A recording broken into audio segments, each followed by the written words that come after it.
Hello friends, అందరూ బాగున్నారా? అందరూ బాగుండాలి, అందులో ఈ సుజాత కూడా ఉండాలి అని కోరుకుంటాం ఎప్పుడు కూడా. దోస్తులు, 1 మంత్ నుంచి మనకి డివోషనల్ వీడియోస్, డివోషనల్ షార్ట్స్ వస్తున్నాయి.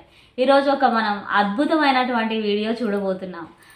చాలామందికి తెలిసే ఉంటుంది, ఐఎమ్ ఏ టీచర్. దోస్తులు, ఒక టీచర్కి స్కూల్కి వెళ్ళగానే కిడ్స్ టీచర్స్ డే రోజు పెన్స్ ఇస్తూ ఉంటారు గిఫ్ట్గా, హ్యాపీ టీచర్స్ డే మిస్ అని. ఇంకా ప్రతిరోజు ఫ్లవర్స్ తీసుకొచ్చి ఇస్తూ ఉంటారు. ఎస్, పువ్వు అనేటువంటిది అద్భుతమైనటువంటి హృదయానికి చిహ్నం అనమాట. అదే ఏదో సినిమాలలో చూపిస్తూ ఉంటారు, ఒక పువ్వు ఒక హీరో హీరోయిన్కి ఇస్తూ ఉంటారు, ఒక హీరోయిన్ హీరోకి తీసుకొచ్చి ఇస్తూ ఉంటారు. అయితే హీరో హీరోయిన్ ఇచ్చుకునేటిది పువ్వు అనేటువంటిది కాదు. పువ్వు అనేటువంటిది ఒక అద్భుతమైనటువంటి, ఒక కల్మషం లేనటువంటి ప్రేమకు చిహ్నం అని అర్థం అక్కడ. ఎస్, నేను కూడా నాకు చాలా చాలా అద్భుతమైనటువంటి వ్యక్తులకి, నా మనసుకు దగ్గరైనటువంటి వ్యక్తులకి నేను నా గ్రీటింగ్స్ పువ్వుతోనే ఇస్తుంటాను. ఎస్, అక్కడ నాకు ఏది అనిపించదు, అలా అనిపించదు అనమాట. ఎస్, పువ్వు అనేటువంటిది ఎవరిచ్చినా నాకు చాలా అద్భుతంగా అనిపిస్తుంది. అలా అని మనం చెప్పామనుకోండి, ఇంకా పువ్వులన్నీ తీసుకొచ్చి ఇచ్చేస్తూనే ఉంటారు. ఓకే, అది కరెక్ట్ కాదు. బట్ పువ్వు అనేటువంటిది అద్భుతమైనటువంటి, కల్ముషం లేనటువంటి ప్రేమకు చిహ్నం. అండ్ ఇంకొకటి ఫ్రెండ్స్, ఇక్కడ మీరు అద్భుతమైనటువంటి వీడియో చూడబోతున్నారు. ఏంటంటే మొత్తం వీడియో చూడండి ఫ్రెండ్స్. నా స్టూడెంట్ అనమాట. ఎస్, పిల్లలు వాళ్ళని ఎంకరేజ్ చేయాలి. తప్పులు మాట్లాడుతున్నారా, ఒప్పులు మాట్లాడుతున్నారా అని కాదు, వాడిలో ఉన్నటువంటి ఆ భావన, వాడిలో ఏదైతే భావోద్వేగం ఉందో దాన్ని 10 మందిలో వ్యక్తపరుచుకునేటువంటి స్వేచ్ఛని ఇవ్వగలగాలి. ఎవరు ఇవ్వాలి? పేరెంట్స్ కానీ టీచర్స్ కానీ వాళ్ళని ఎంకరేజ్ చేయాలి. ఎస్, పెద్దవాళ్ళే 1, 2, 3 తప్పులు మాట్లాడుతూ ఉంటారు, చెప్తూ ఉంటారు. తప్పు ఎవరైతే గొప్ప మనసు ఉంటుందో తప్పుని లక్ష్య పెట్టరు, తప్పు అనేటువంటిది అస్సలు చూడరు.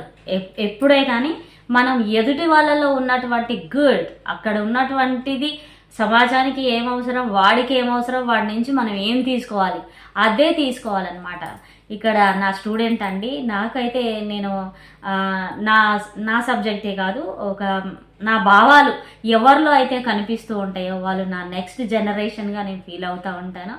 ఎస్, మన కన్నటువంటి పిల్లలు, ఇప్పుడు నేనున్నానా, నా కడుపులో పుట్టినటువంటి నా 2 కొడుకులు సుజాత 2, సుజాత 3 అని నేను అనను. ఎందుకు తెలుసా? నా భావాలు ఎక్కడైతే నాకు కనిపిస్తూ ఉంటాయో వాళ్ళని నేను సుజాత 2, సుజాత 3, సుజాత 4 ఇట్లా చెప్తా ఉంటాను. ఎస్, ఇది సుజాత 1. నా భావాలు ఎక్కడి నుంచి అయితే మళ్ళీ అవి ఇంప్లిమెంటేషన్ చేస్తూ ఉంటారో, ఎక్కడైతే నా భావాలు స్ప్రెడ్ అవుతూ ఉంటాయో అది నా నెక్స్ట్ జనరేషన్ సుజాత 2 అని మాట్లాడుతూ ఉంటాను. ఈ వీడియోలో మీరు ఒక అద్భుతమైనటువంటి బాబుని చూడబోతూ ఉన్నారు. ఎస్, నాకు బాబుకి కమ్యూనికేషన్స్ లేక కూడా ఒక 6 months అవుతుంది. బాబుని మేము హాస్టల్కి పంపించాల్సి వచ్చింది, వాళ్ళు హాస్టల్కి పంపించారు. అండ్ అక్కడి నుంచి కూడా గుర్తు పెట్టుకొని, టీచర్ అని చెప్పేసి గుర్తు పెట్టుకొని బాబు నాకు వీడియో పంపించడం జరిగింది.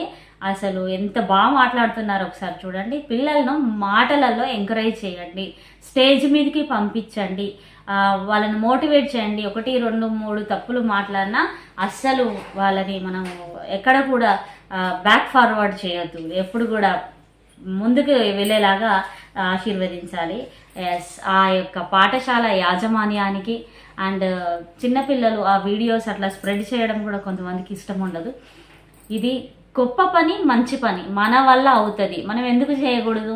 ఆ యొక్క పాఠశాల యాజమాన్యానికి అందరికీ కూడా నేను కృతజ్ఞత తెలియజేస్తూ, అరే నాన్న, ఈ టీచర్ యొక్క భావాలని నువ్వు ముందుకు తీసుకెళ్తున్నందుకు ఎస్, నా యొక్క ఆశీస్సులు నీకు ఎప్పుడూ ఉంటాయిరా.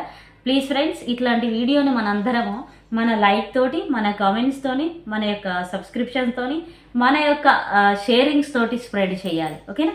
Thank you. ఈ నా ఫేవరెట్ స్టూడెంట్, ఈ అబ్బాయి పేరు ఏంటంటే విజయ్ చంద్ర వర్మ. ఓకేనా? బాగుంది కదా, వాడికి తగినట్టుగానే. ఓకే, బాబుని అందరూ ఆశీర్వదించండి. Bye. Good morning to everyone. First of all, thanks for giving this opportunity to say this. Today I am saying about C.V. Raman. C.V. Raman date of birth on 1888 November 7th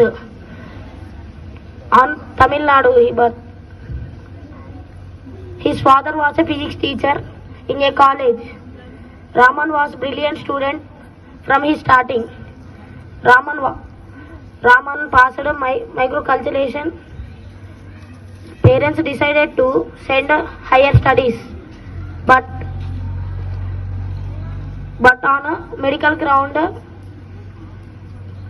British surgeon was advised him to adjust it. Raman stayed in the country to do MA course in Precissory College in Madras.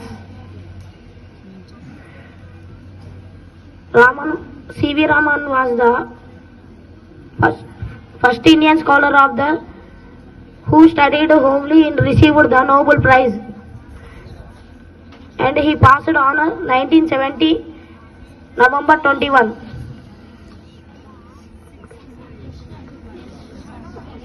But also he remembering with us February 28th. That day was Raman Effect Day. That we are celebrating National Science Day. Thank you.